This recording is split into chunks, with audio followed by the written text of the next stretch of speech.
Mesdames et messieurs, bonsoir, merci de nous être fidèles. Tout de suite, voici le sommaire. Concernant les résultats des élections, nous ne sommes pas au bout de nos surprises. Jean-Louis Robinson est à présent à 23,01%, suivi par Erradzonar Mapian qui lui semble avoir regagné les points perdus par Jean-Louis Robinson. Jusqu'ici, il a obtenu 15,46% des votes. La réception des requêtes s'est achevée aujourd'hui au sein de la CES. D'autre part, cette commission aura 15 jours après la date des élections pour sortir les résultats officiels. En Égypte, le procès de Mohamed Morsi et des 14 hauts responsables des frères musulmans fait la une des médias.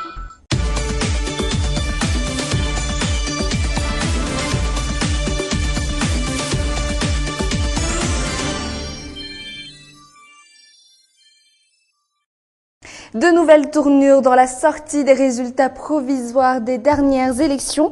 Jean-Louis Robinson ne cesse de perdre des voix. Il en est à ce moment à 23,01%, une grande première. Erradzonar Mapian lui en a gagné puisque maintenant il en est à 15,46%. Adzou Anjananave lui détient la troisième place avec 10,14%. Roland Ratsiraka quant à lui a obtenu 8,38% et Camille Vital avec 6,72% des votes est à la 5e place. Voilà pour le top 5 dans les résultats partiels et provisoires émanant de la Sénite à 17h45 avec 61,81% de taux de participation. Et la CES aura 15 jours à partir de la sortie des résultats provisoires pour sortir les résultats officiels de l'élection du 25 octobre dernier.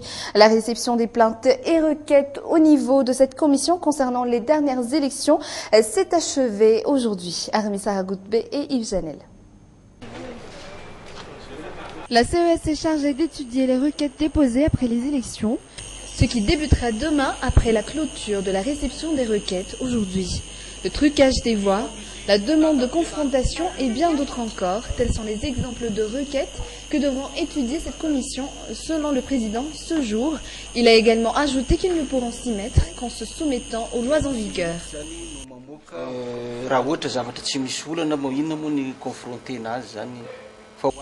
Si ce sont des cas sans problème, il n'y aura donc pas lieu de les confronter. Mais pour ceux qui déposent des requêtes, on devra procéder à la confrontation. C'est notre manière de travailler depuis la HCC. Nous devons toujours procéder à la confrontation et ce, dans un souci de transparence. La CES juge selon la loi et non selon l'apaisement.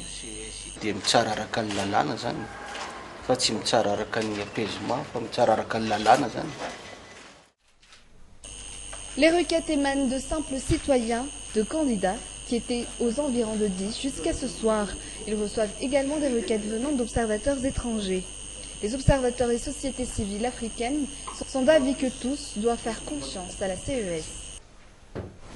Il doit continuer à faire cette confiance à la Cour spéciale des élections pour pouvoir traiter les dossiers.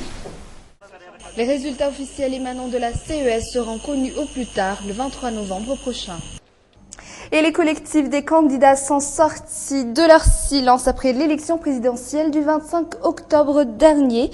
La raison serait les imperfections dans la préparation et dans la tenue des dernières élections. En général, leur façon de dénoncer ces irrégularités, la déposition d'une requête aujourd'hui au sein toujours de la CES.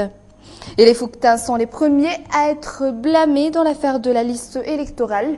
Selon les responsables au niveau des Fouktans, la liste électorale provoque des confusions au niveau même de la société. C'est un reportage de Mampiou Naravalsan.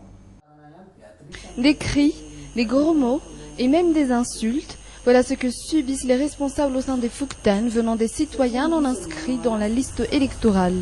Michel en a fait les frais lors des élections du 25 octobre dernier.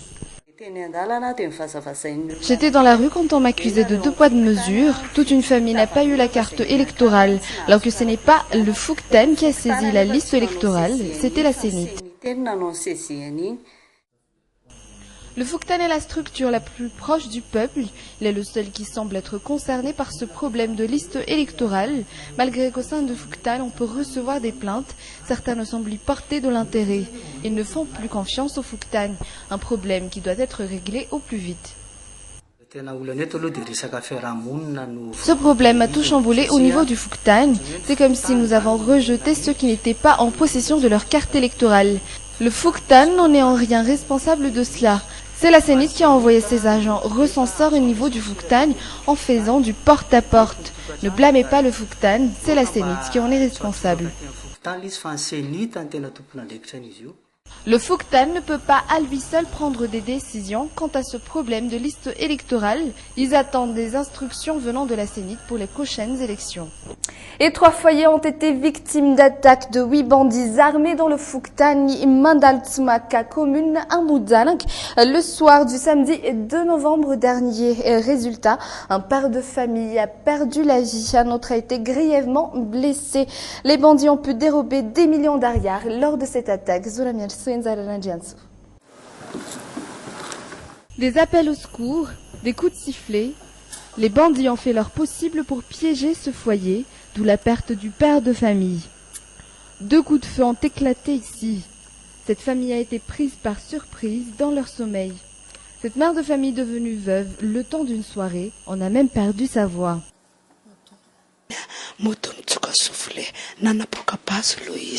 Ils ont d'abord donné des coups de feu, ensuite ils ont donné des coups de sifflet. Mon mari, lui, pensait que tout le monde était déjà sorti puisqu'il y avait des coups de feu. Alors on a allumé la lumière. De dehors, ils se sont demandé qui avait allumé cette lumière. Ils ont couru vers notre maison. Ils ont donné de violents coups à la porte et l'ont forcé à s'ouvrir. Mon mari a voulu l'ouvrir et c'est là qu'ils l'ont tué de 2 balles, dont l'une a traversé son cœur et est sortie dans son dos.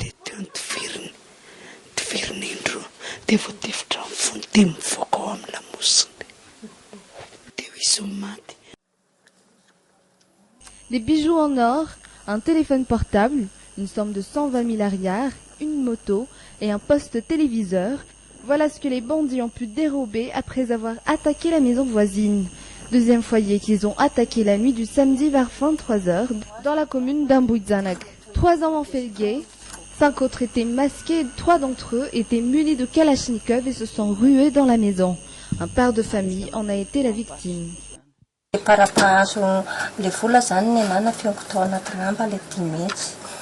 J'ai caché mes 500 000 ariars dans une couverture et jusqu'à ce que je les sorte de là, ils ont tabassé mon mari et quand ils ont eu cet argent et l'argent des voisins, c'est là qu'ils ont laissé mon mari blessé et couvert de sang.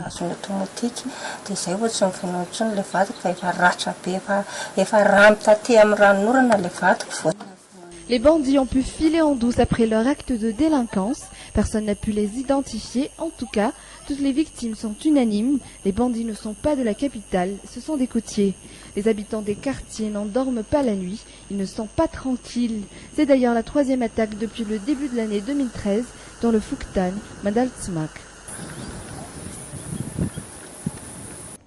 Et notre édition touche à sa fin. Moi, je vous donne rendez-vous demain, toujours à 20h15 dans Viva Événement, version française. Au revoir.